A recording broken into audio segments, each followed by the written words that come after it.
Okay, so hi everyone. We are very delighted today to welcome Eric Moulin from École Polytechnique and Institut Polytechnique de Paris. Eric is professor at IPP, Institut Polytechnique de Paris, and he's member of the Academy of Sciences, also awarded the Silver Medal for the CNRS and other awards.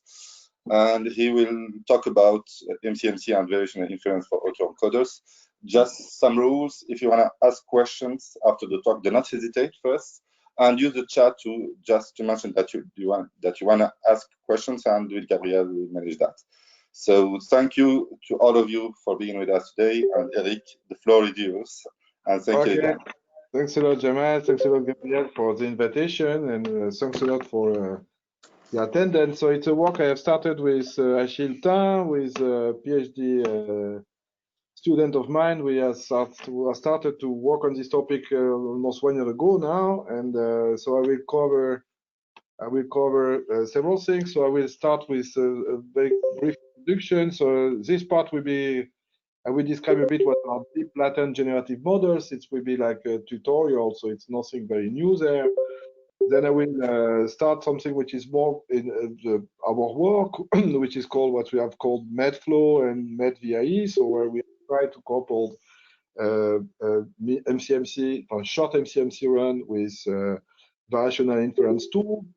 Then, if time permits, but I think it's less mature also, so we just try to discuss how we can develop new MCMC kernel and new adaptive MCMC procedure using what are called invertible flow. I think it's more work in progress, and then I will show some experiments, standard benchmarks, and also on less standard applications.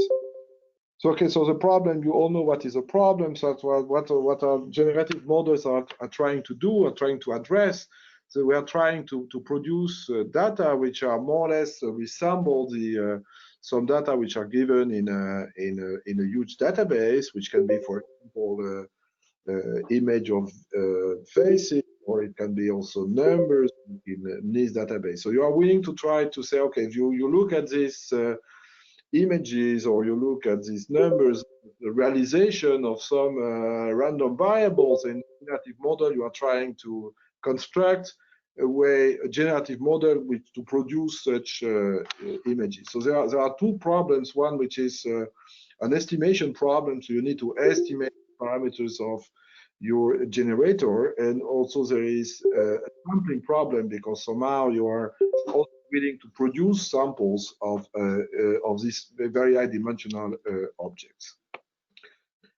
So, okay, so the problem so there are many different ways to formalize this problem. So what we look at is the way to formalize this problem for more or less I would say a kind of non-parametric maximum likelihood perspective, because at the end of the day, it's more or less a non-parametric approximators that we need to do.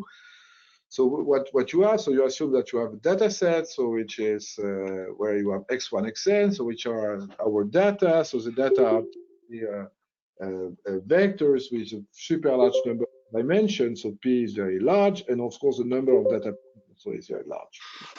And so basically, if you are a statistician, so it is not a big surprise that you will try to make a kind of statistical models, and the type of model we use are not super classical, at least in statistic theory. And so, but I will describe how you compute such models, and what you will do at the end of the day is that you will perform a kind of maximum likelihood inference. You are willing to maximize the likelihood with respect to the statistical model, or statistical model for the model for the densities that you have considered. Okay, so that a goal, and there is a whole class of model which has been more or less recently introduced in literature, so say some less than 10 years ago, I would say, which are called deep latent generative models.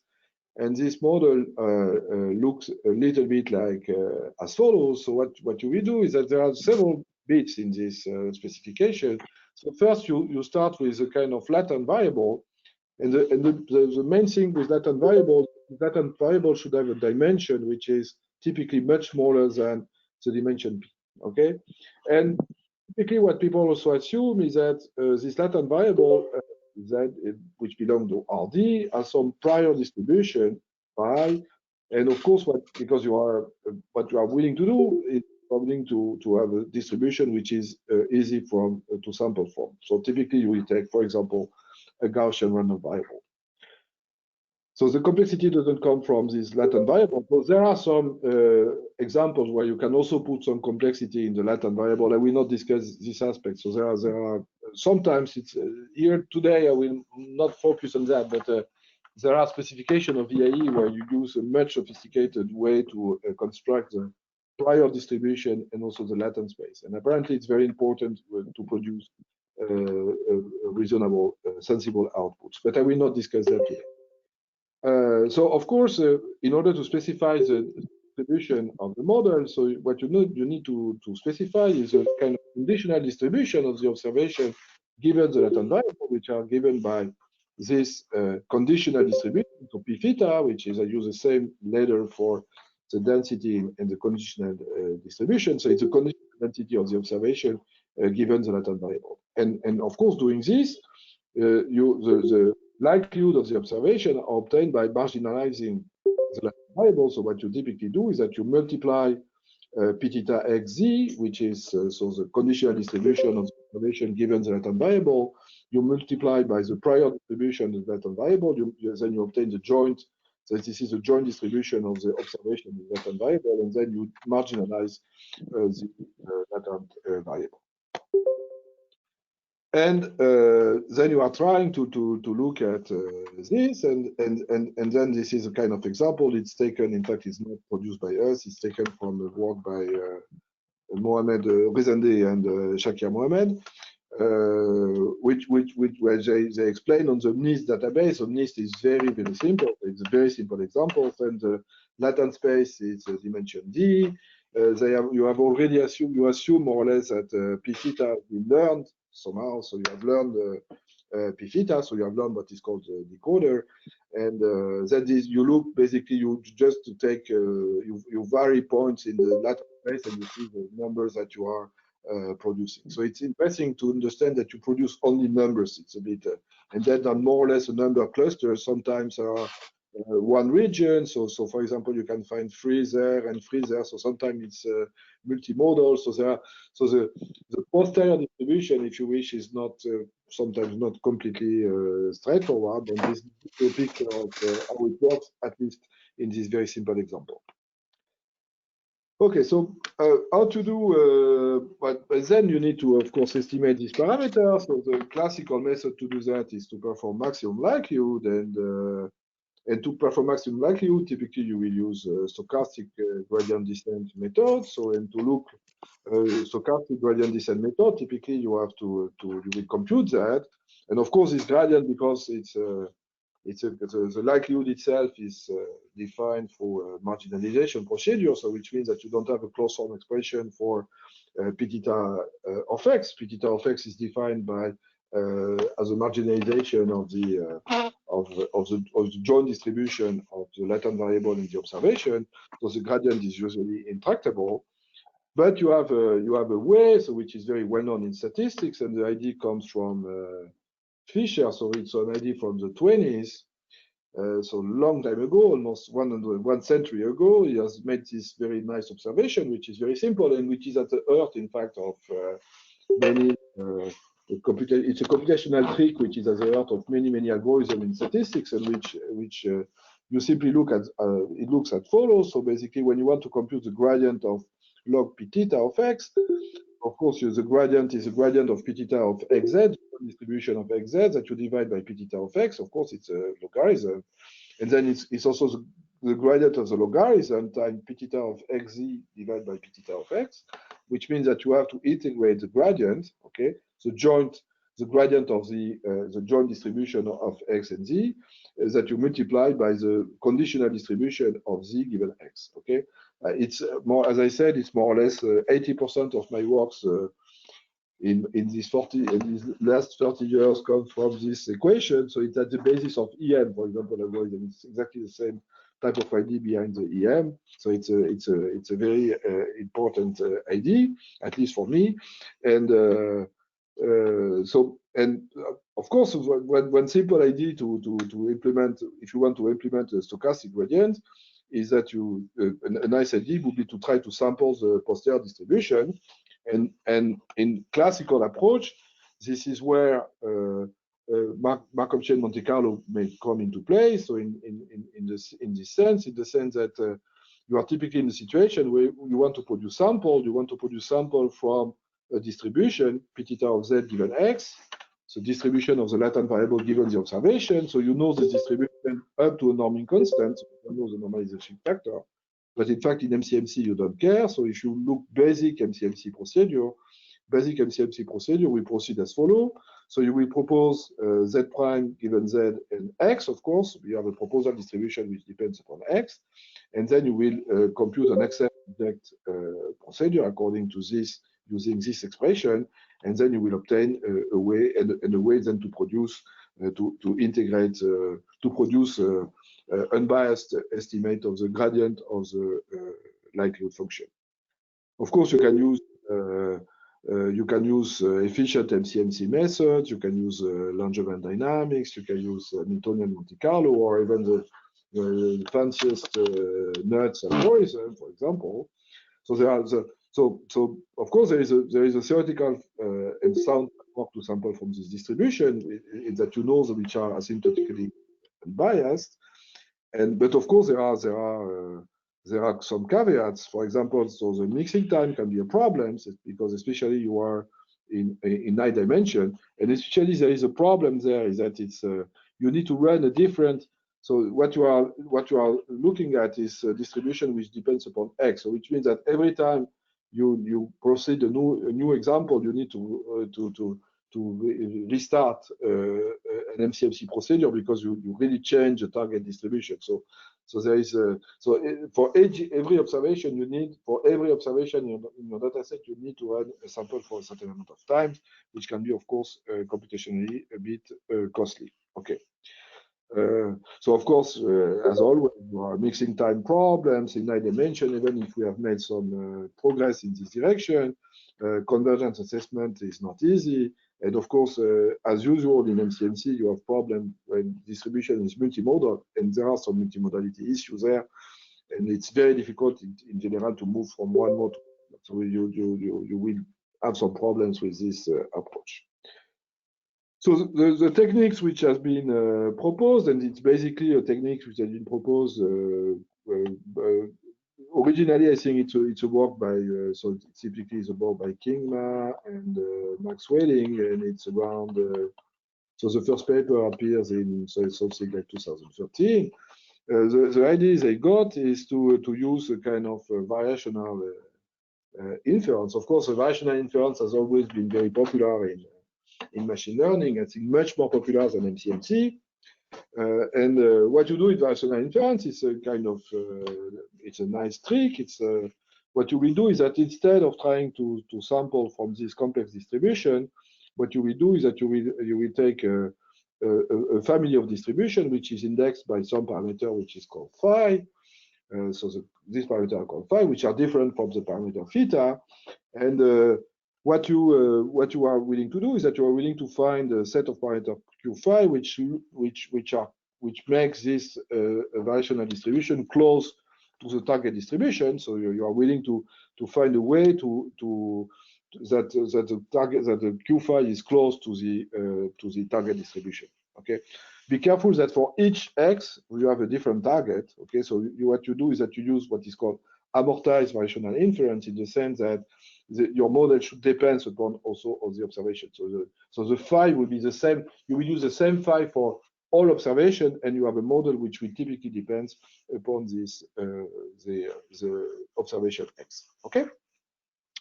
So that's the basics for variational inference, and of course you need to define a way to approximate the distribution. And one of the way to approximate this distribution is to try to minimize the Kullback-Leibler difference between q phi and so which is the variational distribution and the target distribution. So, and you use a CAD. Of course, you can use other you can use Wasserstein techniques, or slice Wasserstein, or Bas Wasserstein. So there are other types of methods which can be used, but at least in variational inference, the Kullback-Leibler is used more than 95% of the time. And what people use, in fact, it's a beautiful and simple idea, which is very old also, which is at least which has 30 years at least, which is what is called the elbow trick. And the elbow trick is goes simply as follows. So you define something which is called the elbow, which depends upon the parameter theta of your decoder, the parameter phi of your encoder, and of x, of course. And the elbow is defined like that. So it's a very easy calculation to check that the elbow can be decomposed into, there is a dizzy missing there, okay? So you have dizzy missing. And it's very easy to check that the elbow can be defined, is defined like this, and it's a difference between log of p theta x and the Kullback-Leibler difference between the Kullback-Leibler divergence between q phi of x and p theta of x, okay? Okay, so and this bound, of course, is very easy to compute and to sample.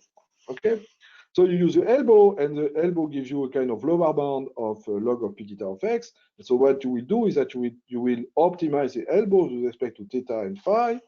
And what you are optimizing what is called a lower bound on the evidence, which is the norming constant of the joint distribution of p theta of xz.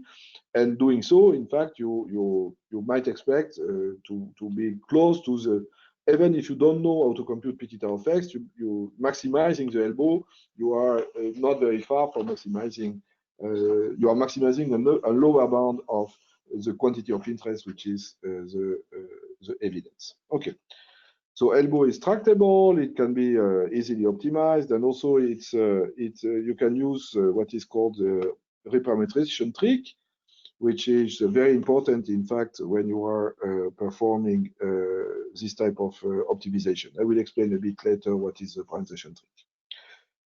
Okay, so if you look at what is a variational autoencoder, so variational autoencoder is used, of course, neural nets. So you use neural networks to encode, to design the encoder. So the encoder will typically be deep nets, ResNet, for example, and then you have decoders, which are also deep nets.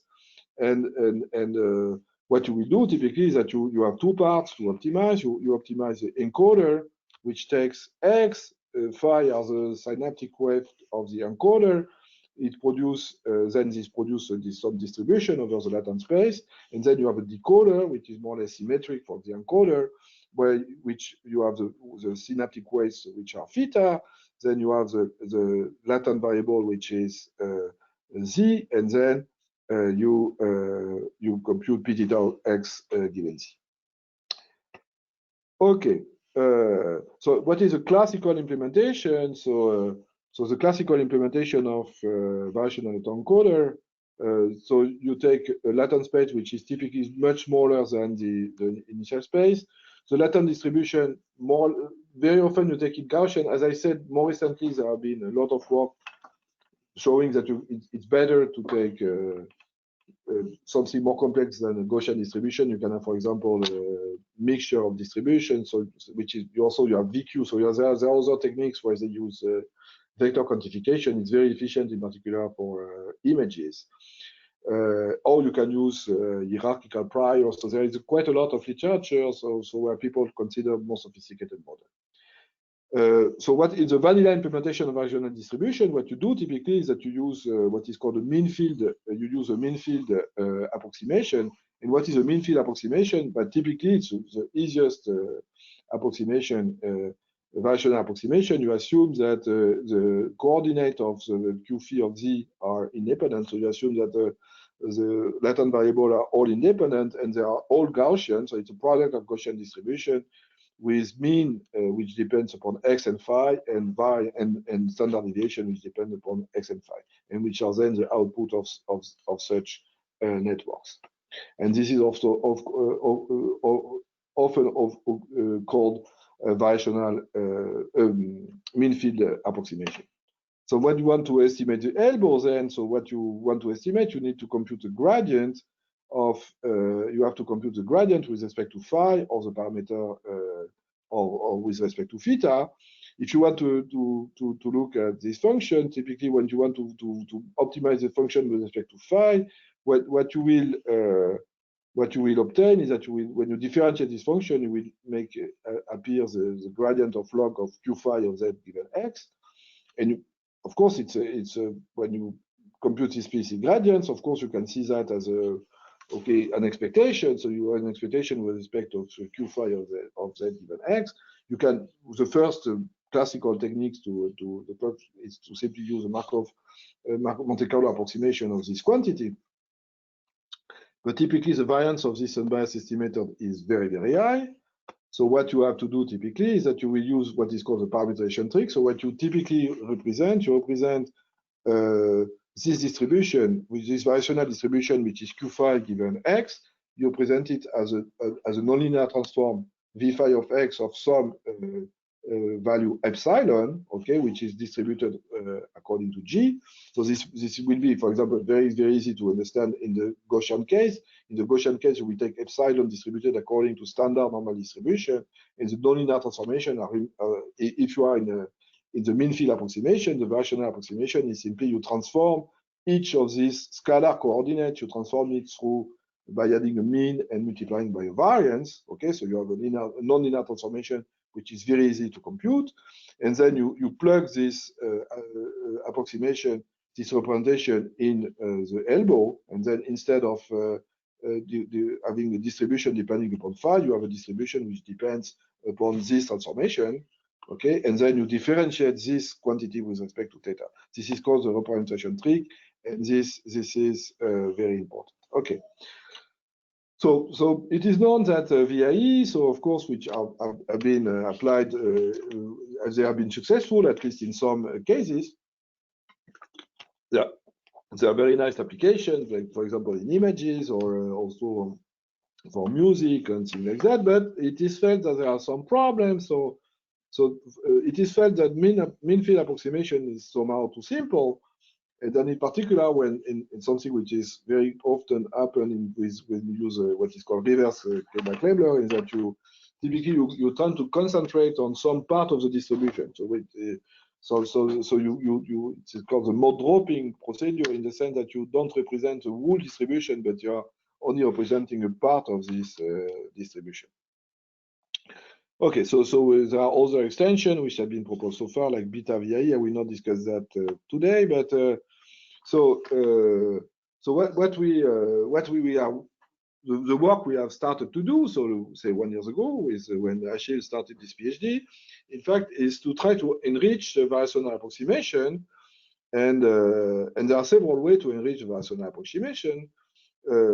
So the first actually one of the way which seems to be the most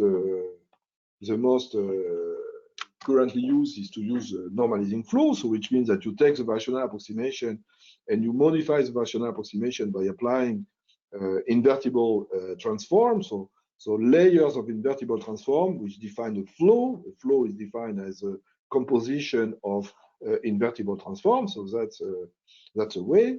But and what we have tried to do, in fact, is to replace this normalizing flow by a short-run MCMC. I will explain what is a short-run MCMC later. Okay, this is called what MetFlow. So we try to explain what we call a metropolarized flow. So there is in these names there is a flow. So which means that at the end of the day we are not so far from invertible flow, but we use metropolis because we will correct typically the target distribution of the flow in order to have the correct stationary distribution. Okay, so what is our objective? Our objective is to construct a family of variational distribution, and our idea is that this variational distribution should be based on the Cas marginal of the Markov chain. Okay, so what you will do is that you take the variational distribution, okay, for example, a mean field variational distribution, and instead of looking at this mean field variational distribution, what you will do is that you will perform on this variational distribution k-step of a Markov chain that you will design, and you will look at the density of the probability distribution of the variational distribution, of the initial variational distribution after k step of transformation as your target variational distribution. Okay. So typically, what we do is that we will initialize the chain with an amortized variational mean field approximation, which is what we call mu phi 0, and we use Markov kernel. A small number typically is less than, so it's not like we are not interested in super long run Markov kernel, otherwise it would be very difficult to propagate the gradient, which also depends upon learnable parameters, which may also depend upon x. Typically in our experiment we did not do that, but can also depend upon x, and in order to get a more sophisticated family. Okay, so it's a bit like it's very closely related to invertible flows, but instead of transforming our initial variational distribution by flow, we are transforming it by Markov kernel, and we'll see why it can be advantageous. Okay, so to go a bit further, we need to understand a bit more how it would work typically. We start, so imagine that I have a target distribution, which is denoted by pi. This target distribution will depend typically on x and theta, which are implicit there, okay? This target distribution depends upon, and the way I will define what is called a conditional Markov kernel. So what is a conditional Markov kernel? It's, I start with proposal mapping, okay? So here I propose on RD, so which is a dimension of the latent space, but and I propose a move. So more or less all the moves can be written like that. So all proposed moves can be seen as a function of an ID random variable, which can even be, for example, a uniform or a Gaussian, if you wish, random variables. And you apply a certain function t, okay, and you will move, and then you will accept or reject this move with some probability, which I call alpha uk plus 1 or zk, and then otherwise you stay at a point. This is for simplicity. There are some examples where instead of staying at a point, it's good to move another point, which is deterministic. But for the time being, I will keep this type of convention. Okay. And what you do, so this is what I call a conditional Markov kernel, because it's a Markov kernel, but when I fix, in fact, the innovation, what is called the innovation U. So U is fixed, so the conditional Markov kernel is conditioned to the innovation noise. And what you might look at what is called you might look at the conditional kernel. So the conditional kernel can be written like that. So either you move to TU of Z with some probability, which is alpha U of Z, or you stay at a given point. And of course, the kernels that you are looking the kernels that you are looking at typically are what is called marginalized kernels. So marginalized kernels are obtained from the conditional kernel by integrating the conditional kernel with respect to the innovation noise. Okay, so that is called the marginalized kernel. And the way you choose typically alpha u, you choose alpha u in order to satisfy typically the global balance, sometimes local, sometimes the detailed balance, but what you are interested in is not really the detailed balance, but perhaps you are not willing to produce Markov kernel which are reversible. So but typically you are, my goal is to produce a Markov kernel which has pi as its target distribution. So this is the main difference with invertible flow. In invertible flow, you start from a distribution. Of course, with the flow, you transform this distribution in order to obtain a transform distribution. But what you can do with MCMC, is that you can define a stochastic mapping, which is a Markov kernel in such case. And this Markov kernel will move the distribution toward a distribution that you can guarantee that the target distribution is invariant with respect to this move. Okay, so that's the main difference. So to give some illustration, because it seems to be a little abstract, in fact it's very easy. In fact, most of the kernels that you know, standard MCMC kernel, of course, our ambition is to introduce non-standard MCMC kernel later on, but most of the classical MCMC kernel satisfies this condition. So, for example, a random walk metropolis kernel is simply you take UK, which is of the same dimension. In that case, the space of innovation is the same as the space of the latent variable, and the mapping is simply you take an addition. And if you take this accept reject step, then you will obtain a kernel which satisfies the global balance condition.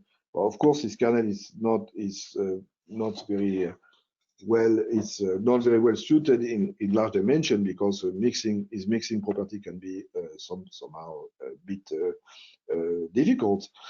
Of course, there are other kernels, so you can propose according to adjusted Langevin dynamics. In this case, typically what you will do is that you will compute, instead of proposing according to a random walk, you will propose according to the gradient of log of pi, so which is linked with Langevin diffusion, and then you will add some noise. It's the same type of ideas. And there is something on the top of that, which is called Hamiltonian Monte Carlo, which are we will copy. So I will spend a little bit more time on HMC for an Hamiltonian Monte Carlo because I will try to copy that later on with flows. And this technique works as follows. So it's also, in that case, you use a data augmentation approach. So which means that you augment so you have a target distribution is on the what is called the position Q, and you define an extended target. So you take an additional variable which is called a momentum variable. Okay. So when you take this momentum variable, so you obtain a distribution which is now your joint distribution over the position and the momentum. So typically for the momentum, you can take a Gaussian distribution. And of course, the distribution of interest is PQ, is not pi in that case. Of course, PQ is a marginal distribution of pi. So basically, if you are able to sample this joint distribution over position and momentum, and if you simply keep the momentum, the position, then you will sample from the correct distribution. So the extended target can be written like that. So it will be exponential of minus HPQ. So HPQ will be in that case Hamiltonian. So which means the Hamiltonian is written as the sum of UQ, which is minus log pi Q of Q. So it's a kind of energy. So minus log of the target defines an energy. And you have K of P. In that case, K of P, because you have assumed that momentum is distributed according to Gaussian random variable, that is it's a standard kinetic energy, but of course you can consider more sophisticated kinetic energy. So you can use what is called relativistic HMC, so with different kinetic energy. It's not a big deal, so we keep this standard kinetic energy. Then you define what is called the Hamiltonian dynamics, so which is defined like this. The Hamiltonian dynamics is in fact defines what is called classical mechanics, and in particular you have conservation of total Hamiltonian. Okay. Of course, when the exact analytic solution of the Hamilton dynamics are not available, you can use when you can compute the analytic solution of Hamiltonian dynamics, which is not very often the case, you can use the flow. Otherwise, what you will use is a kind of Hamiltonian integrator. And what Hamiltonian integrator typically do is composition of what is called shear transforms. So it's transforms which has a Jacobians which are equal to 1. It's exactly looks like this. It has a triangular form, so which is also used in specification of invertible mapping. So it's exactly the same structure of an invertible mapping. And what you can prove is that this leapfrog set satisfy a condition which is written there. So it's which is a condition which is not you don't preserve. So in fact there is an inverse. It's not really. So what you do is that to compute the inverse of there is a -1, so it's there. So to compute typically the inverse of the leapfrog flow, in fact you take simply you simply switch the momentum. So you take you just switch the direction, you go in the direction of the leapfrog flow, and then you re-switch the momentum, and you obtain exactly the inverse. Okay. And then you can define like this a conditional Markov kernel. You use what is called a partial refresh of the momentum. So at every iteration, you do 2 steps. you take the momentum, you do a partial refresh. So this is where U comes into play. So you refresh the momentum and you keep Q. This is also this preserves the global balance condition, and then you just put on the top of that a certain number of leapfrog steps, which is completely deterministic. There is no randomness there, and this defines the mapping associated with HMC. Okay, and then if you look at what is my definition, that's defined my conditional kernel. This defines my proposal. I can prove that I will accept or reject with, if I accept or reject with this probability, it's not really a metropolis. It looks like a metropolis, but in fact, it's not really the standard metropolis algorithm. Basically, because you don't have the proposal, the Hamiltonian proposal is completely deterministic. So you have to be a little careful with this. But so if you accept and reject this proposal with this probability, you will obtain pi as a stationary distribution. Okay, so now you can define what is called the Medflow variational family. So the Medflow variational family can be defined as follows. So you take, as I said, you have your favorite family of Markov kernels, and as I will say later on, I think we can have even more tricky Markov kernels. You start with your the initial distribution psi-phi 0 will be typically the initial distribution will be typically a classical mean field approximation, and then you will transform the distribution by applying a certain number of steps of the Markov kernel. Okay, and our idea, of course, what we are interested in is that our variational distribution will be obtained. We take the marginal distribution of the Markov chain after k iteration. Okay. So the key assumption that we will do, and in fact it is satisfied in the application that we have in mind, is that in fact T phi of U, which is not it seems to be a bit particular in the MCMC literature, but in fact it's true in many cases, is that if you look at the mapping, at the proposal mapping, which is you take a Z and you produce TU of Z, what we assume is that this mapping, so it depends upon some parameter phi, so sometimes with phi, that this mapping is a diffeomorphism. Okay, so if you see, in all the cases I've looked at is the case. So for example, it's completely trivial in the case of random metropolis. It's also completely trivial in the case of Mala, provided that gamma, it's a bit less trivial in the case of Mala. But in the case of Mala, you have a spatial structure which is used also in ResNet. So it's like Z minus a nonlinearity. But if you assume that delta U of X as a Lipschitz constant, you can prove that this nonlinearity is invertible. So in fact, it's the same trick that in residual network to see that residual networks can be inverted. So in Mala it's a case, and also for HMC it's a bit more complicated, especially if you need them to do partial refresh. But for HMC you have also an invertible mapping. So okay, so the post consultation, which is typically not an idea that people have really used that in MCMC literature. Because you are not really interested in MCMC literature, you are not interested in expressing what is the density of the distribution of a k step, but why not? And this is what we will do later on. Okay.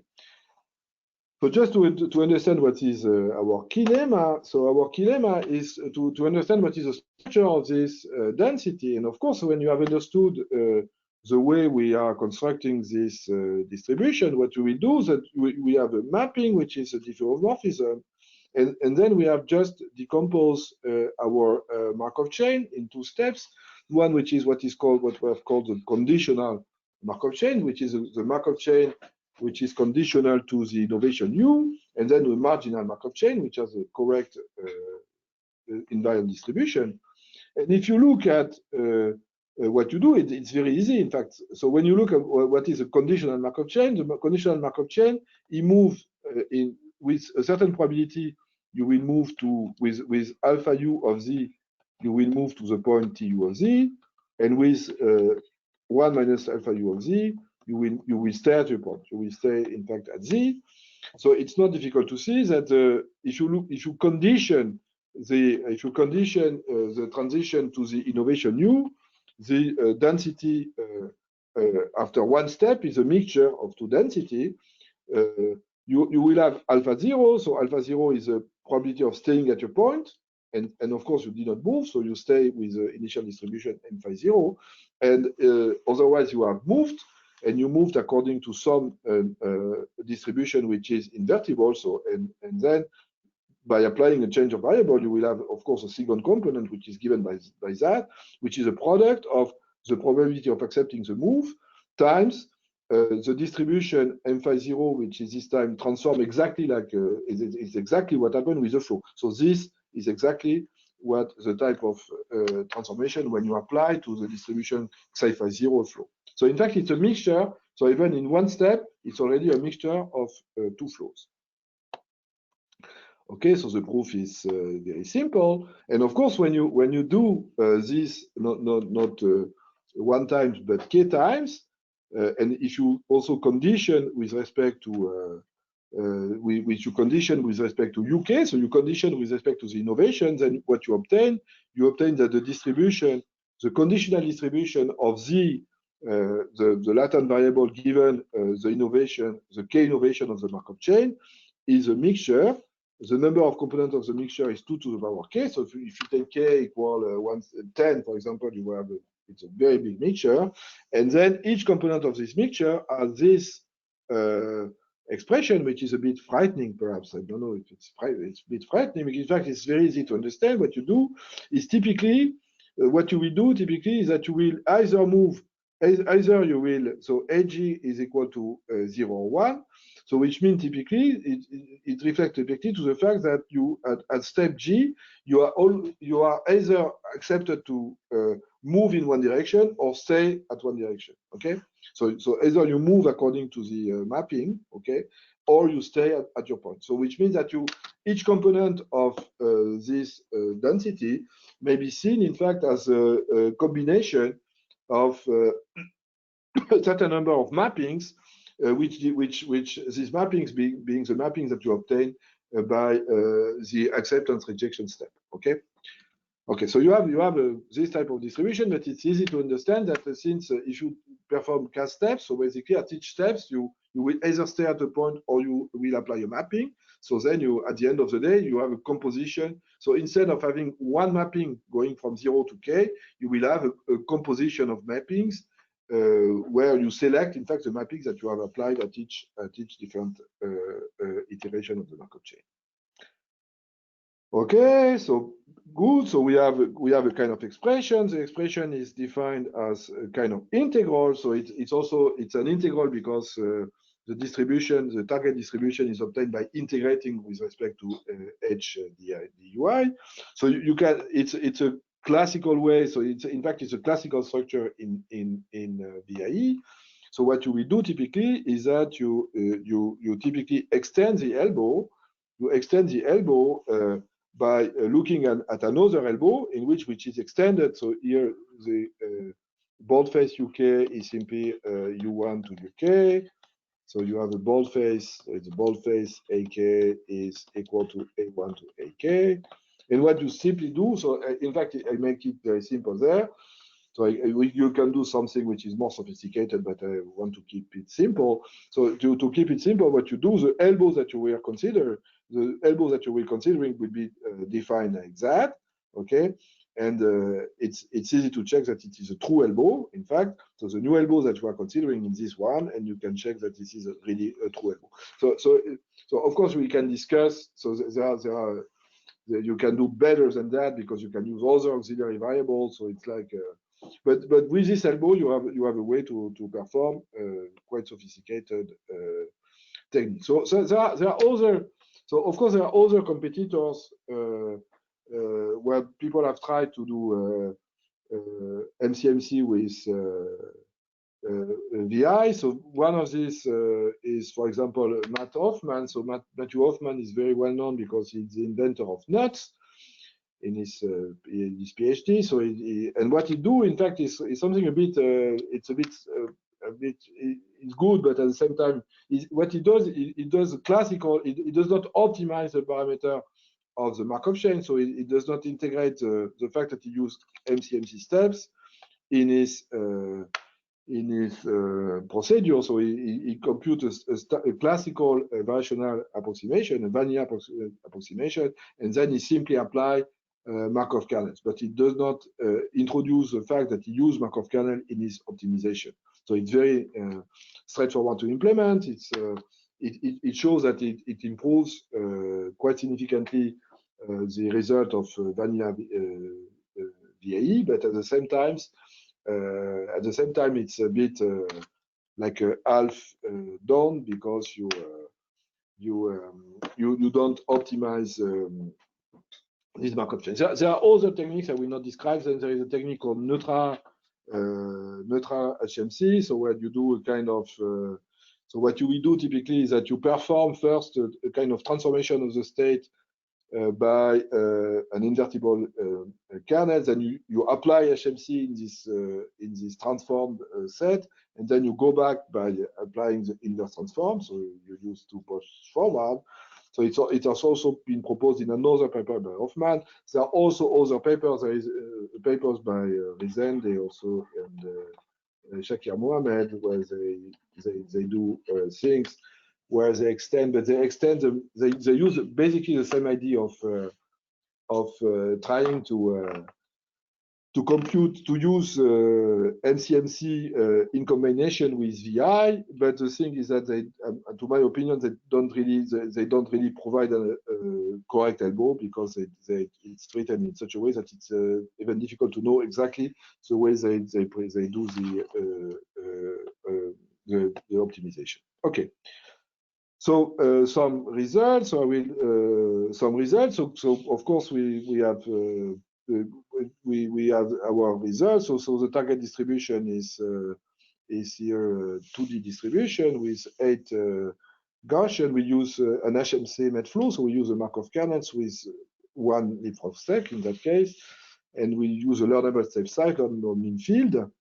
And so we see that in this case, and in fact, we have many illustrations. So this has been done by, we have several papers already. So this is done by a student called Nikita.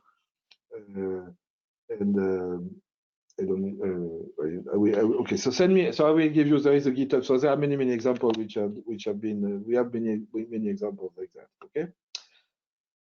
So now I, very quickly, in fact, because this would be the talk for me. There is probably another talk for that. So as I promised, there is a way, in fact, to be even closer than that. So in fact, there is no need. So if you want to go a bit step further, so now we have a way to construct VIEs from say we say classical HMC kernel, especially with HMC, for example, or Mala or random walk, or by using this trick of seeing this kernel as integration of conditional kernels. But our next objective now is really to use flows, which means to propose according to flows, or to propose even according to what is called continuously indexed flows. Continuously indexed flows, so which means flow which are where you add some kind of additional randomness. So what we have done already in our this year is simply to use flows like invertible flows, but keeping the reversibility. And what we are doing now is that we are working on a procedure where we don't keep the reversibility. We use a kind of lifting procedure, and typically the type of kernel we are looking at is a kind of kernel where we use a flow. So T5 is a flow. It's a deterministic flow in that case. Okay, it's a very simple example. So we use a deterministic flow. It's like in HMC. We add an additional random variable which is called the direction. So which in that case we switch the direction with the probability 1 P minus P. So we can do better, of course, if we use a lifting procedure. We can keep the same direction until we have to change the direction under rejection. We propose according to flow, okay? And at the same time, what we do is that we do an accept reject depending on the flow.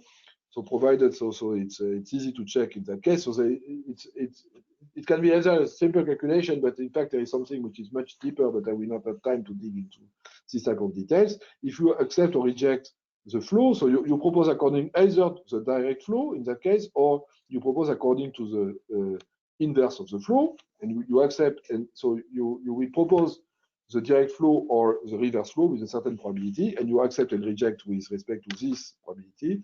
And then if you do that, you have the correct invariant distribution. Okay, this is what we have called a metropolized flow, which has exactly the same structures and structures that I've seen before. So this time a metropolized flow, in fact, is a kind of mixture where when you marginalize with respect to the direction, so you either go in the direction of the flow or in the reverse direction, and you compensate the loss of mass by doing an accept reject like that. And as I said, in fact, it's really preliminary. We do now much better than that. Okay, so we check everything, we do change a variable, and that's it. Okay, so now you can use your elbow, and you can see that our elbow, in fact, our med flow really works very good. So we use distribution which have been proposed by Rezende is Shakir Mohammed, and you see that our med flow, especially when you use so we have learned the med flow. This is a good idea. So we learned the med flow with a number of steps 5, but then we applied, because we know that the med flow has a correct distribution. We can learn the med flow in 5 with 5 steps, but we can apply the med flow with 50 steps. So something that you cannot do with invertible map, because with invertible map, if you learn the map with 5 steps, you cannot run the map for a longer number of steps. So that's a good idea when you use MCMC, because you can run even if you have performed your optimization in 5 steps, then you can run your at the decoding, you can run your transformation for an additional number of steps, and typically it works in that. For this case, it works very good. And so we have done some applications. So we not have much time to describe the application. We have our main application is in collaborative filtering, and we have obtained. So I will not describe that. So it's if you are interested, we can spend some time on this. But we have obtained more or less state-of-the-art results. So with MED-VIE. So it's not it's for different data sets. So it's quite encouraging. So so we perform better than multi-VIE with almost no optimization, so no special tricks. So multi-VIE is considered the state of the art for recommender system. It's also a paper by Matthew Hoffman, and we did also the same. So what we have done also is more or less a sampling technique. So it's based on where we approximate, this time we approximate the posterior, and we do some kind of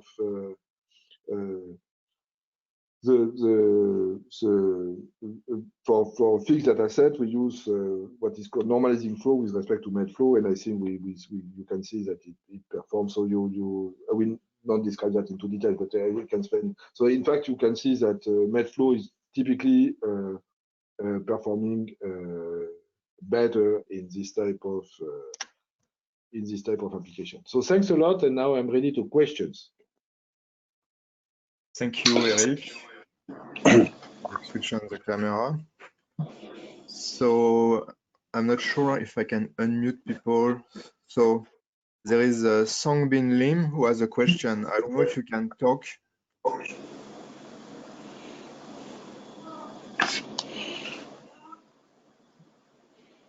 So the question is, how does MEDFlow work when it comes to disentanglement?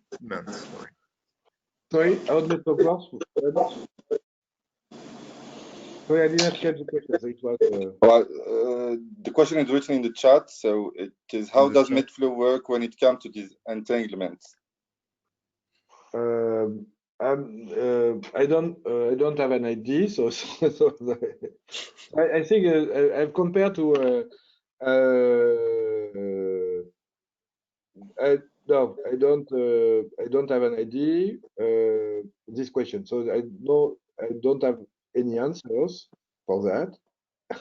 Sorry. So there's another question from Alex Christian, I think. Do you have any application on other datasets than MNIST? Okay, so this is a work in progress with different flows. In fact, so we have it's a work in progress. So we have so we try to address Celeb now. So we use so we did a lot on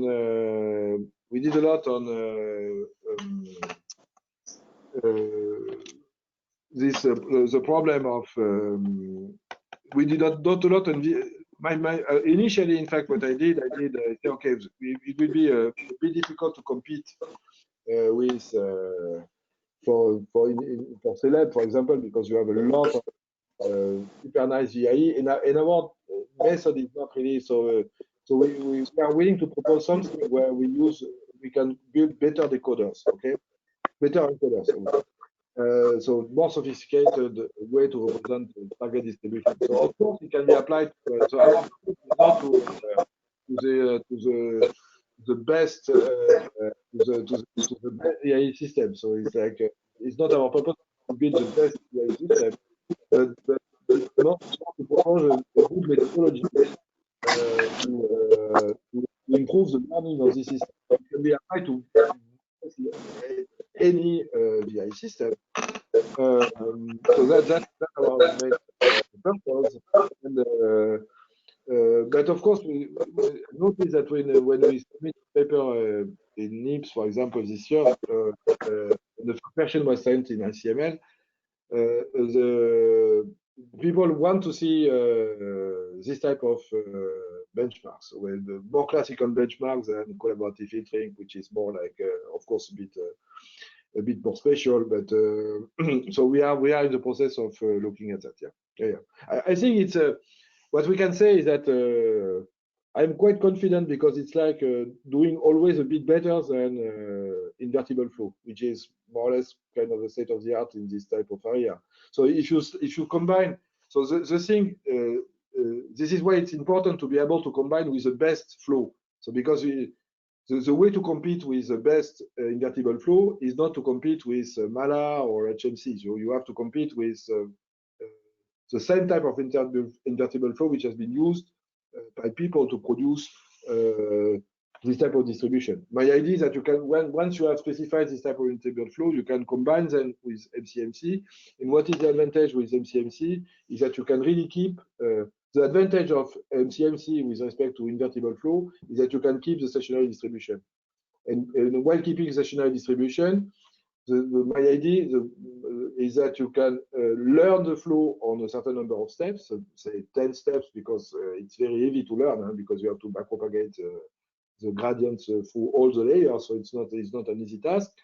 But once you have learned this, you can run the flow for, say, 100 steps, because this is not huge in terms of running times. It's not, and then you can improve a lot the results. So this is more or less what we are pursuing. But so we will have more result.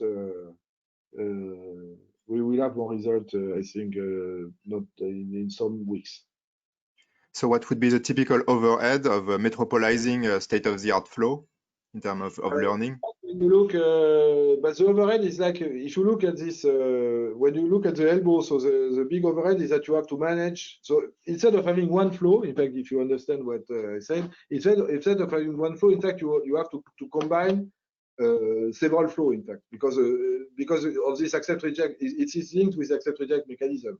So because it means that instead of having 5 flows, so you will have in fact a mixture with because you can say, okay, I will accept the first flow once, and second time I did not take the flow, and I take the third time I take the flow. So you have a mixture, in fact, of combination of flows. This is why it's richer, by the way, than flow. And this is the way also you accept. This is the way you get the proper stationary distribution. So in fact, it's a bit more heavy. Of course, it's more heavy. But in a practical manner, I mean, in practice, would you say it's like 10 times slower? It really depends. It really depends. For example, if you because you might have you have several ways to combine that. So for example, you can do every step of MCMC can be a complex flow, okay, and you can do only a few steps of MCMC, okay. So in that case, you will have a flow which are reasonably complex. If you say, if you do, for example, 4 steps of MCMC is 2 to the power 4 flow. It's not huge, huh? Okay? It's a combination of 2 to the power 4 flow. Okay? If you take 10 steps, it will be 1,000. So okay. So typically we do 5. In fact, typically we do 5 steps, but perhaps with complex flow. This is typically what we do. So 5 steps with complex flow, which means that you have so instead of having 1 flow, you have a mixture of say 100 flows, something like that. But it's still manageable. It's still manageable. So in terms of parameters, you have exactly the same number of parameters, and so what we do is that typically we copy the result in order to have basically the same number of parameters than with invertible flow. So our competitors, our main competitors are VAE plus flow. Yeah, that's the main competitor. So Christian was asking for references. So I guess you have some papers that are in the pipeline. Yes, there are some archives. I think so we have one paper is on archive, and we have on the paper we have a lot of references, and we are preparing a journal version now. So we are in the process of preparing a journal version. But because the originality from the MCMC perspective is that people, I think, did not notice that you have this simple trick to compute the distribution after k-step. So they did something else. So typically, Shakir Mohamed and Danilo Rezende, what they did, they more or less extend the Markov chain. So they extend the Markov chain, and then they were forced to define. So they look at the joint distribution of the k-step of the Markov chain, and then they were more or less forced to define so that they call reverse kernel. And it's very, very complicated. It's not even clear the way they have implemented it in practice. So there are some proposals like that on bridging the gap between VAE and MCMC. I think we use the same type of ideas in the sense that what we do, we start with a variational approximation. We on the top of this variational approximation, we add a certain number of MCMC steps, and typically a number of steps which is not large. The idea is not you are not digging in order to have some kind of ergodic MCMC. So you simply use this Markov kernel just in order to modify the distribution, okay? And then the benefit of this is that because the transition that you have learned like that have the correct stationary distribution at the decoding step, you can run the transition even if the optimization has not been done. And this is typically what we were inspired by that by Matthew Hoffman result, which would be NeurIPS 2017, when he proves that simply you take a vanilla VAE, and then on the vanilla VAE you use HMC, you improve significantly the results. Okay, and there is another last question maybe from GD. So he's asking if there's any interpretation in terms of information geometry. It's a very open question. Sure, it's an open question. Just, yes, what I'm more interested in is to so I think there is something which is a bit annoying in this invertible flow, is that when you decide, so in invertible flow, what you typically do is that you use certain number of flows. So say you define a flow, but if you cannot run the flow, so and typically the number of flows that you can use is limited by the number of parameters that you have and the way that you propagate the gradient. So my idea is if you add this on the top of that, if you add this MCMC step, because you know that you will preserve the global balance condition, you will still look at the same optimization problem, which is a bit more complicated, but it's not significantly more complicated. It's a bit more complicated, but it's typically you create a mixture whereas you have a mixture of flows instead of a single flow. But because you know that you keep pi, you keep the right stationary distribution, it means that at the decoding time you can use the flow even if you did not do the optimization. And this is what we try to pretend. So then you can try to do theory around that, but it's then you have to understand, for example, the mixing. You have to understand what is the mixing of this flow. So there are many open problems there. because these flows are so there are many open questions, by the way. Okay, so I think we'll stop here. Thanks a lot, Eric, for this very nice talk. A lot of open questions. Thanks a lot for your. We'll so stay tuned for the announcement for the next colloquium, which will be next month. We are in the process of finalizing it, so we'll send you an announcement for this. Thanks, Eric. Thanks, everyone. See you soon. Okay. Bye-bye. Bye-bye. Bye. Bye.